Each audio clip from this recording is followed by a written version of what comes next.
আগের ভিডিওতে কিছু সমস্যা হওয়ার কারণে আমরা ভিডিওটা শেষ করতে পারিনি।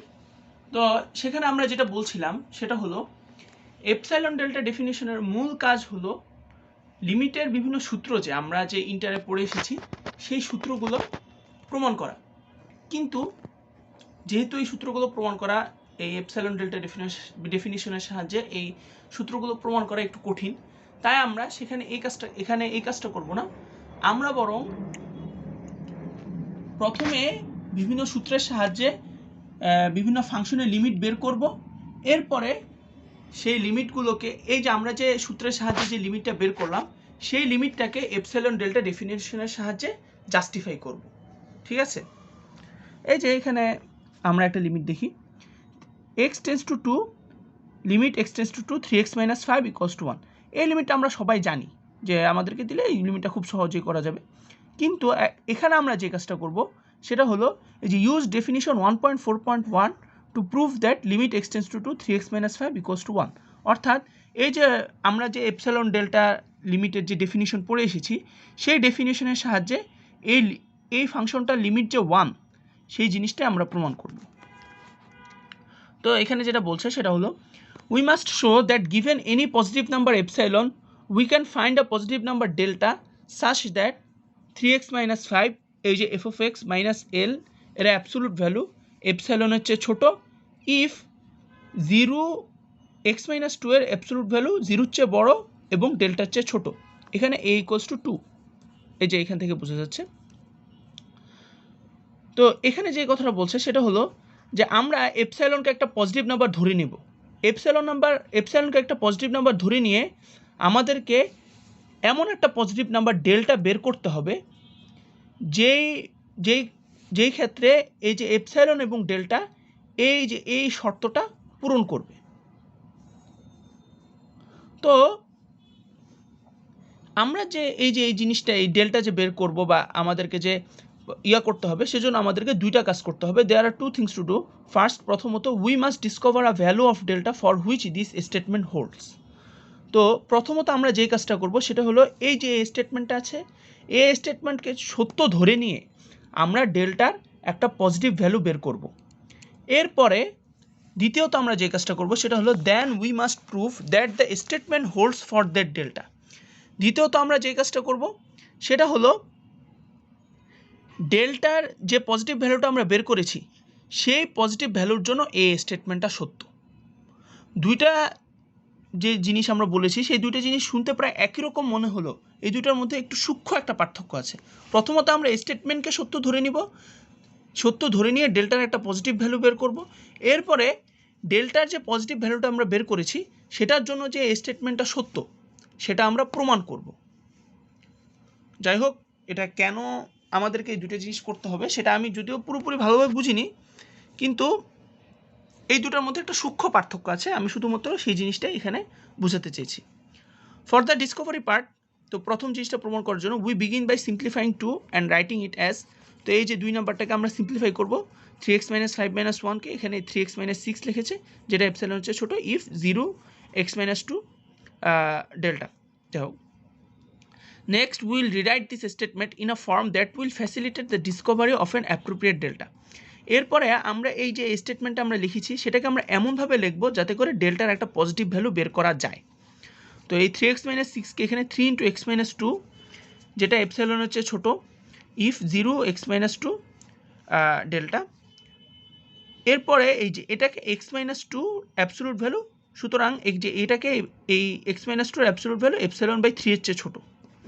তো it should be self evident that this last statement holds if delta equals to epsilon. এখান থেকে এটা কিন্তু খুব সহজে প্রমাণিত হয় যে যদি আমরা ডেল্টা ইকুয়ালস টু এপসাইলন/3 ধরে নিই তাহলে কিন্তু এই জিনিসটা এই স্টেটমেন্টটা সত্য বলে প্রমাণিত হবে। Which completes the Discovery portion of our work, যার সাহায্যে আমরা এই যে ডেল্টার একটা পজিটিভ ভ্যালু বের করার যে বিষয়টা আমরা প্রথম যে বিষয়টা আমরা বলেছি সেটা কিন্তু এর দ্বারা প্রমাণিত হয়ে গেল। তো এরপরে now we need to prove that 2 holds for this choice of delta. এখন আমাদেরকে যেটা প্রমাণ করতে হবে সেটা হলো এই যে 2 নাম্বার যে স্টেটমেন্টটা আছে সেটা এই যে ডেল্টা ইকুয়ালস টু এপসাইলন/3 ধরে নিলে এই 2 নাম্বার প্রমাণিত হবে। However, statement 2 is equivalent to 3 and 3 holds with delta equals to epsilon by 3. So 2 also holds with delta equals to epsilon by 3. This proves that limit extends to 2, 3x minus 5 equals to 1. তো এখানে মূলত যে কাজটা করছে এই যে এই এক্সাম্পলের ক্ষেত্রে সেটা হলো প্রথমে এপসাইলনের একটা তো এই এক্সাম্পলের ক্ষেত্রে যে কাজটা করছে সেটা হলো প্রথমে এপসাইলনের একটা পজিটিভ ভ্যালু ধরে নিছে, এরপরে তারপরে তারা যে কাজটা করছে সেটা হলো যে আচ্ছা যাই হোক আরেকবার বলি, সেটা হলো যে প্রথমে তারা এক্সাম্পলের ক্ষেত্রে এপসাইলনের একটা পজিটিভ ভ্যালু ধরছে, এরপর এখন ডেল্টার একটা পজিটিভ ভ্যালু বের করতে হবে। তো ডেল্টার একটা পজিটিভ ভ্যালু বের করার উপায় কি? সেটা হলো ডেল্টার সাথে এপসাইলনের একটা সম্পর্ক প্রতিষ্ঠা করা। যখনই ডেল্টার সাথে এপসাইলনের একটা সম্পর্ক প্রতিষ্ঠিত হলো তার অর্থ হলো ডেল্টাও পজিটিভ, সুতরাং এই যে এই লিমিটটাও প্রমাণ হয়ে গেল। তো আমরা এরপর আরও যতগুলো এক্সাম্পল দেখব তারপরে সবগুলোই মোটামুটি এভাবেই প্রমাণ করা হবে যে প্রথমে এপসাইলনের একটা পজিটিভ ভ্যালু ধরবে, এরপরে ডেল্টার সাথে এপসাইলনের একটা সম্পর্ক প্রতিষ্ঠা করবে। তো ডেল্টার সাথে এপসাইলনের সম্পর্ক যখন প্রতিষ্ঠা হলো তখনই এই লিমিটটা প্রমাণ করা হয়ে গেল। অথবা এখানে যে কাজটা করবে সেটা হলো প্রথমে ডেল্টার একটা পজিটিভ ভ্যালু ধরবে, এরপর ডেল্টার সাথে এপসাইলনের একটা সম্পর্ক প্রতিষ্ঠা করবে। তো যখন ডেল্টার সাথে এপসাইলনের সম্পর্ক প্রতিষ্ঠা হয়ে গেল তখনই এই লিমিটটা প্রমাণিত হয়ে গেল। তো আশা করি প্রসিডিউরটা সবাই বুঝতে পেরেছেন। তো আমরা আরও বেশ কয়েকটা এক্সাম্পল দেখি। এবার এখানে আসো। Example 2, prove that limit extends to 0 plus root over x equals to 0। অর্থাৎ এক্স এর মান শুধুমাত্র 0-র চেয়ে উপরের দিকে হবে, অর্থাৎ উপরের দিক থেকে আস্তে আস্তে সেটা নিচের দিকে আসতে থাকবে। এরকমই রাখো, ঠিক আছে, বড় কোনো দরকার নেই। Solution, note that domain of root over x is 0, x 0-র চেয়ে বড়, অর্থাৎ এক্স এর মান সবসময় 0-র চেয়ে বড় হতে হবে যদি আমরা এই যে রুট ওভার এক্স এর মান বের করতে চাই, কারণ এক্স এর মান যদি নেগেটিভ হয় তাহলে রুট ওভার এক্স এর মান কমপ্লেক্স নাম্বার চলে আসে যেটা ইয়ার বাহিরে। So it is valid to discuss that, তুমি বড় করছো কেন, আরো ছোট করো, আরো ছোট করো, ছোট ছোট ছোট,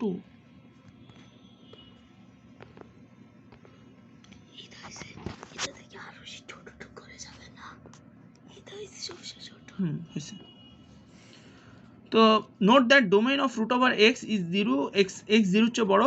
so it is valid to discuss the limit as x tends to 0 plus. We must show that epsilon 0-র চেয়ে বড় দেয়ার এক্সিস্ট গিভেন এপসাইলন 0-র চেয়ে বড়, অর্থাৎ এপসাইলন যদি 0-র চেয়ে বড় হয় তাহলে ডেল্টাও 0-র চেয়ে বড়, যাতে করে এই যে এই শর্তটা পূরণ হয়। রুট ওভার এক্স মাইনাস 0 এর অ্যাবসলিউট ভ্যালু এপসাইলনের চেয়ে বড় ছোট ইফ 0 এক্স মাইনাস 0 ডেল্টার চেয়ে ছোট। এখানে দেখো যে এই যে এক্স মাইনাস 0 বা এক্স মাইনাস এর যে অ্যাবসলিউট ভ্যালুর যে সাইনটা আছে সেটাকে উঠায় দেওয়া হয়েছে। এটার মূল কারণ হলো এক্স টেন্ডস টু 0 প্লাস, অর্থাৎ এক্স সবসময় 0-র চেয়ে বড়ই হবে, সুতরাং এখানে অ্যাবসলিউট ভ্যালু রাখার কোনো প্রয়োজন নেই। Or more simply root over x এপসাইলনের চেয়ে ছোট ইফ 0 এক্স 0-র চেয়ে বড় ডেল্টার চেয়ে ছোট, but by squaring both sides of the inequality x epsilon square চেয়ে ছোট।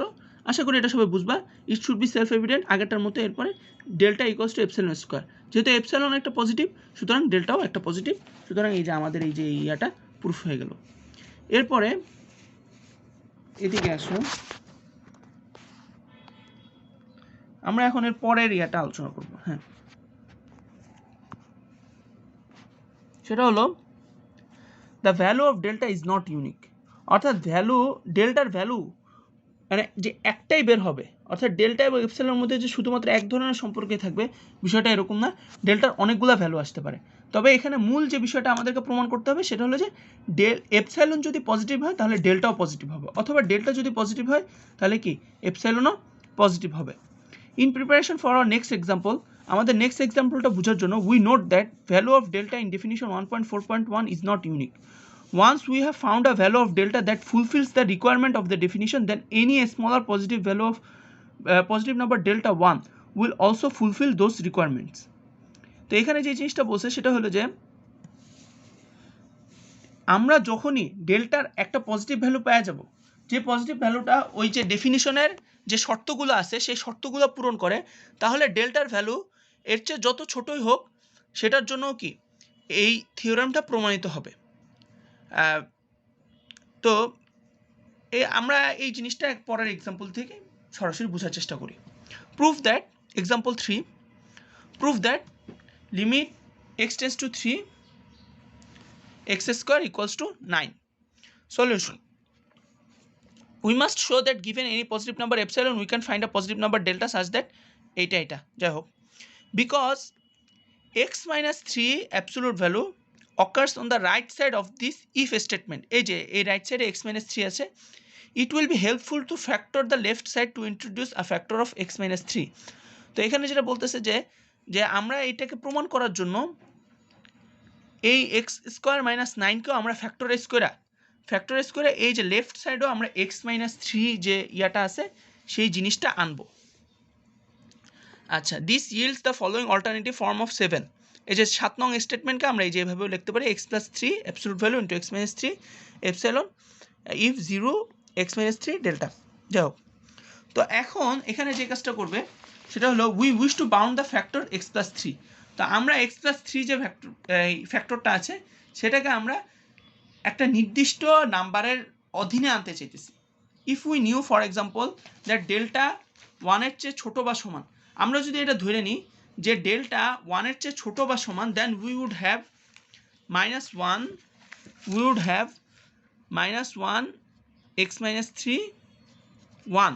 এর মূল কারণ হলো x minus 3 ডেল্টা, আর ডেল্টা হলো 1-এর চেয়ে ছোটো বা সমান। তো এখন x minus 3 যদি -1-এর চেয়ে বড় এবং 1-এর চেয়ে ছোটো হয়, তাহলে x plus 3 5-এর চেয়ে বড় হবে এবং 7-এর চেয়ে ছোটো হবে। এটা মূল কারণ হলো যে x minus 3-র সাথে আমরা যদি +6 যোগ করি তাহলে x plus 3 চলে আসে, এবং তাহলে -1-এর সাথে আমরা +6 যোগ করব, আবার 1-এর সাথে আমরা +6 যোগ করব, অ্যান্ড কনসিকুয়েন্টলি x plus 3-এর অ্যাবসলিউট ভ্যালু হবে 7-এর চেয়ে ছোটো। দাস ইফ ডেল্টা 1-এর চেয়ে ছোটো বা সমান and 0 x minus 3 absolute value delta, then x plus 3 into x minus 3 এর absolute value, হ্যাঁ এই যে, তাহলে x plus 3 into x minus 3 এর absolute value 7 ডেল্টার চেয়ে ছোটো হবে। তো আশা করি এটা সবাই বুঝতে পারছো। তো এখানে মূল যে বিষয়টা হলো, তো এখন তাহলে ডেল্টা 1-এর চেয়ে ছোটো, তাহলে 7 ডেল্টা এপসাইলনের চেয়ে ছোটো এবং 7 ডেল্টা এপসাইলনের চেয়ে ছোটো। আমরা এটা আগে এখান থেকে এই জিনিসটা প্রমাণিত হয় যে 7 ডেল্টা এপসাইলনের চেয়ে ছোটো, তাহলে এপসাইলন হবে, তাহলে ডেল্টা হবে এপসাইলন বাই 7-এর চেয়ে ছোটো। তো তাহলে ডেল্টা 1-এর চেয়ে ছোটো বা সমান, আবার একই সাথে ডেল্টা এপসাইলন বাই 7-এর চেয়ে ছোটো বা সমান। তাহলে ডেল্টাকে যদি আমরা এপসাইলন বাই 7 এবং 1-এর মধ্যে যেটা ছোটো হবে সেটা ধরে নিই, তাহলে ডেল্টা 1-এর চেয়ে ছোটো বা সমান হবে, আবার ডেল্টা এপসাইলনের চেয়ে এপসাইলন বাই 7-এর চেয়ে ছোটো বা সমান হবে, অর্থাৎ ডেল্টা এই উভয় শর্তে পূরণ করতে পারবে। We can achieve this by taking delta to be the minimum of the numbers 1 and epsilon by 7। তো এখানে আমি যে জিনিসটা বলতে চাইতেছি সেটা হলো যে এই থিওরেমটা প্রুফ করার জন্য ডেল্টাকে 1-এর চেয়ে ছোটো ধরছে। তো আমরা যদি ডেল্টাকে 2-এর চেয়ে ছোটো ধরি তাহলে কি হবে? তাহলে কিন্তু এই যে দেখো, ডেল্টাকে যদি আমরা 2-এর চেয়ে ছোটো ধরি তাহলে কি হবে, দেখো ডেল্টা 2-এর চেয়ে ছোটো, তাহলে x minus 3 minus 2-এর চেয়ে ছোটো বড় বা এবং 2-এর চেয়ে ছোটো, তাহলে x plus 3 হাত ব্যথা হয়ে গেছে, 4-এর চেয়ে ছোটো বড় এবং 8-এর চেয়ে ছোটো। তো এইখান থেকে x plus 3 8-এর চেয়ে ছোটো। তো এখান থেকে একটা জিনিস প্রমাণিত হয়ে যায়, সেটা হলো তাহলে কিন্তু এই যে দেখো x plus 3 into x minus 3 8 ডেল্টার চেয়ে ছোটো হবে। তো সেখান থেকে আমরা করতে পারি যে 8 ডেল্টা এপসাইলনের চেয়ে ছোটো এপসাইলন। তো এখান থেকে যেটা হয় সেটা হলো গিয়ে যে ডেল্টা এপসাইলন বাই 8-এর থেকে ছোটো বা সমান। তো তো এখান থেকে যেটা আমরা কিন্তু একটু আগে যে জিনিসটা বলে আসছি সেটা হলো যে আমরা যেহেতু এপসাইলন ডেল্টা যদি এপসাইলন বাই 7 এর চেয়ে ছোটো বা সমান হয় তাহলে কিন্তু এই যে লিমিটটা যেহেতু হোল্ড করে তাহলে ডেল্টা এপসাইলন বাই 8 এর চেয়ে ছোটো বা সমান হইলেও তখনও কিন্তু এই লিমিটটা হোল্ড করবে। তো অর্থাৎ এই লিমিটটা প্রমাণিত হবে। অর্থাৎ আমি এখানে যেটা বুঝতে চাইতেছি যে ওই যে আগে আমরা যেটা বলছি যে ডেল্টা যখন আমরা একটা নাম্বারের জন্য প্রমাণ করব তখন তার চেয়ে ছোটো যে নাম্বারগুলো আছে সেগুলোর জন্য কিন্তু কী হবে ডেল্টা প্রমাণিত অর্থাৎ লিমিটটা প্রমাণিত হয়ে যাবে। তো ডেল্টাকে আমরা 1 এর চেয়ে ছোটো বা সমান ধরি বা 2 এর চেয়ে ছোটো বা সমান ধরি এটাতে আসলে কোনো পার্থক্যই হয় না। তো আমি এখানে এই জিনিসটাই বুঝাতে চাচ্ছিলাম। তা এখন তো আশা করি এই তিনটা এক্সাম্পল যদি কেউ বুঝে তাহলে তার বাকি এক্সাম্পলগুলো করতে তেমন একটা সমস্যা হবে না। তো পরীক্ষায় ভালো করার জন্য স্যার যে এই শীটের শেষে যে কতগুলো এই সমস্যা দিয়ে দিছে সেগুলো দিয়েও প্র্যাকটিস করতে হবে। সেগুলো দিয়ে প্র্যাকটিস করলে আশা করি সবাই হয়ে যাবে। আর প্রসিডিউরটা এই তিনটা এক্সাম্পলে যে প্রসিডিউর ফলো করা হয়েছে মোটামুটি সেই প্রসিডিউরই। আর এপসাইলন ডেল্টা ডেফিনিশনটা এই কারণে কঠিন যে প্রত্যেকটা এক্সাম্পল করার জন্য নতুন নতুন প্রসিডিউর বের করতে হয়। তো এই যে প্রত্যেকটা এক্সাম্পলের জন্য নতুন নতুন প্রসিডিউর বের করা এই কাজটা করাটা একটু কঠিন। তো এই কারণে মূলত এপসাইলন ডেল্টা ডেফিনিশনটা তুলনামূলক কঠিন। তো সবাই এক্সাম্পলগুলা আর একটু বেশি করে প্র্যাকটিস করলে আশা করি আর সমস্যা হবে না। তো আশা করি এপসাইলন ডেল্টা